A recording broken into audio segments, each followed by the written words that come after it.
В этом году наша страна отмечает великий праздник. Это 75-летие победы над фашистской Германией. Так получилось, что наше предприятие имеет непосредственное отношение к 1941 году. Якутгорводоканал был создан 27 марта 1941 года, незадолго до войны. И с нашего предприятия на войну ушли 14 человек, из которых вернулось всего 5.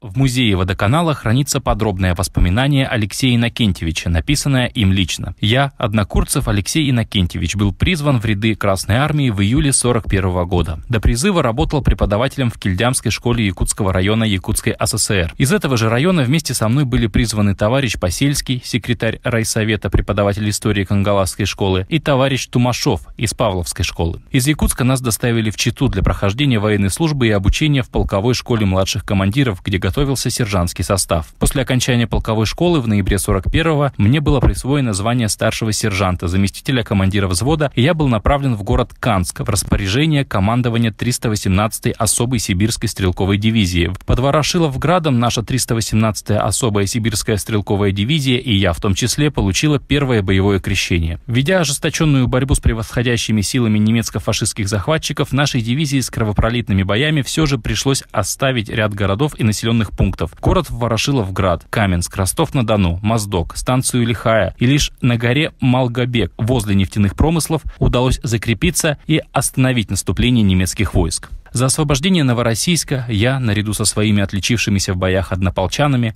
был награжден орденом Красной Звезды. Во время дальнейших наступательных боев нашей морской бригадой был освобожден Таманский полуостров, за что я был награжден орденом Отечественной войны 2-й степени. Во время этих боев я был ранен.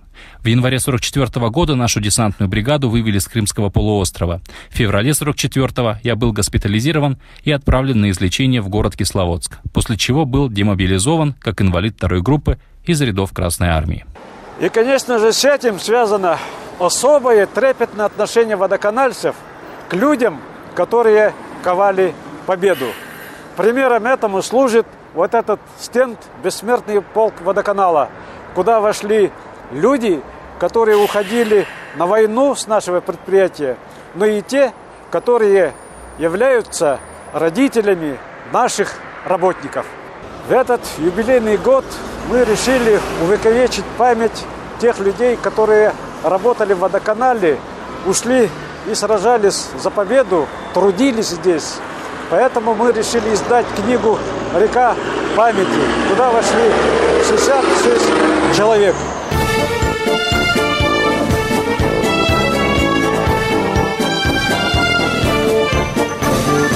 Гарри Камалович – человек, прошедший Великую Отечественную войну, правда, в ее немного другой ипостаси, не числился в рядах ее участников много лет. Всю свою жизнь Гарри Камалович Хисмутов слыл тыловиком, как будто не было призыва в армию в 42-м, минометного полка и секретной стройки под землей во Владивостоке. Война в том виде, в котором она прошла для него, не закончилась с капитуляцией Германии. Она продолжилась на строительстве аэродрома в Черском на Колыме, когда рубили лес в самой неведомой Нижнеколымской глуши, и в водоканале, где он начал службу начальником водоузла номер 1. Спустя 56 лет после победы ему вручили удостоверение ветерана Великой Отечественной. Но даже рассказывая о том времени, он вскользь говорит: «Я хочу забыть об этом всем». Гарри Хисмутов родился в крестьянской семье в Татарстане в 25 году прошлого века. Его отец был печником, сам обжигал глиняные кирпичи и слыл большим мастером в своем деле. Его сын Гарри помогал ему с детства и постепенно перенимал отцовское ремесло. Вместе с этим он перенял и другие навыки, как, например, столярное, кузнечное дело, которыми настоящий мужчина должен владеть по негласному правилу. Отцовская наука помогала ему всю жизнь. Сам Гарри Камалович не говорил об этом, но каждый виток его судьбы был связан с его умениями. Когда началась война, его 16-летнего подростка назначили колхозным счетоводом, ведь все ушли на фронт, а его повестка пришла в декабре 42-го. 2 месяца в пути в эшелоне до станции Шимановка, в город Свободный. На двухэтажных нарах спали в повалку, по 10 человек в ряд, причем лечь можно было только боком. Посередине вагона стояла железная печка. Вот и все удобства. По прибытии его определили в первую кавалерийскую часть минометного полка. Каждому выдали саблю и лошадь.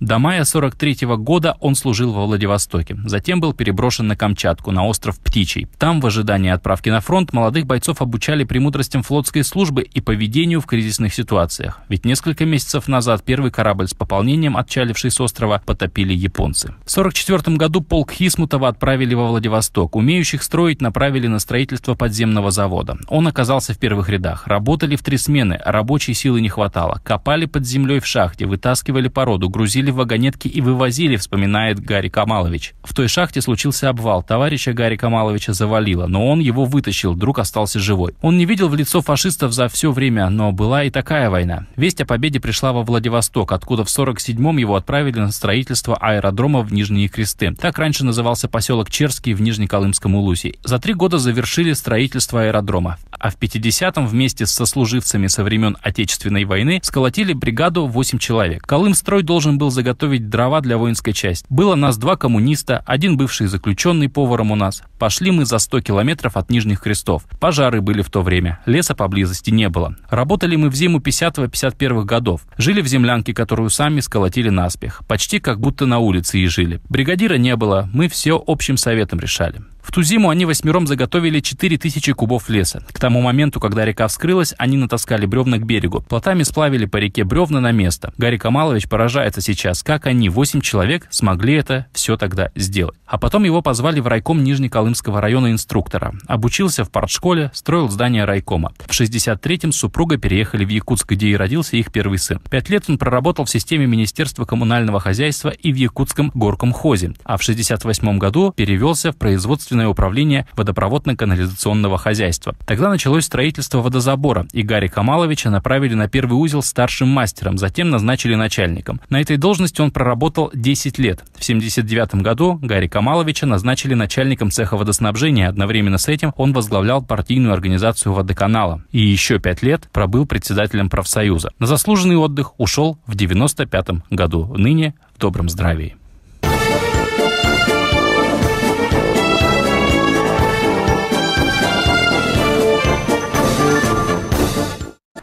Так же, как и многие советские люди, в тылу наши работники самоотверженно трудились, помогая великой победе.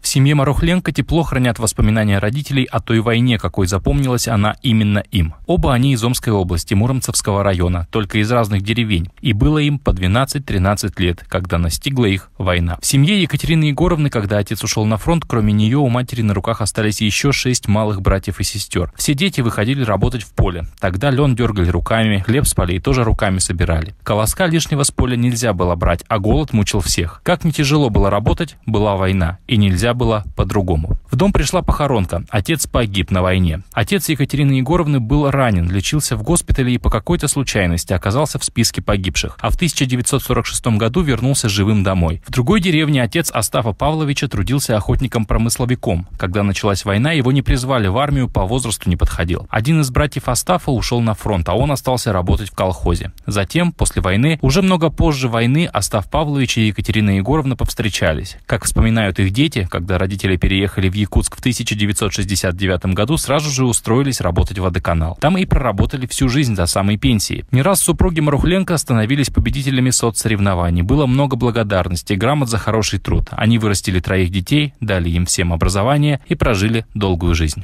И в памяти нашей всегда должно оставаться та великая победа, которую мы должны передавать своим внукам, правнукам, чтобы вот эта правда передавалась из поколения в поколение. Виктор Викторович Гапонов родился в 1934 году в деревне Петропавловка Муромцевского района Омской области. Его семья переехала в Якутск, когда Виктору Викторовичу было всего 3 года. Через 4 года началась война, и его отца призвали на фронт. Сам Виктор Викторович вспоминает: «Помню его последнее письмо «Треугольник», которое он отправил из госпиталя. В нем он писал, что скоро поведет в бой боевую машину, и на этом все. Не было больше писем. Потом мы получили извещение, что он пропал без вести». Когда отец ушел на фронт, семья переехала в Романовку, район в Якутске. Тогда, в 1941 году, Виктор пошел в 1 класс. Начались голодные и холодные годы войны, которые стали для мальчика порой взросления. Ему надо было каждый день добывать дрова для топки печи и воду. Война закончилась, семья осталась без кормильца, а Виктор был старшим в семье. Без его помощи никак. В то время шустрого и исполнительного парнишку на работу курьером принял начальник городского телеграфа. Гапонову было 15 лет. Он разносил телеграммы. На телефонной станции он проработал до призыва в армию. Отслужил 3 года. После армии Виктор женился, приобрел профессию шофера. Работать в водоканале Виктор Викторович Гапонов пришел в 1967 году. С тех пор и до самого выхода на заслуженный отдых проработал на родном предприятии. Ныне Виктор Викторович в здравии, активный участник художественной самодеятельности и с особым чувством всегда ждет День Победы, как каждый, кого коснулись тяготы войны.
От себя лично и от всех водоканальцев я обращаюсь к вам, наши ветераны.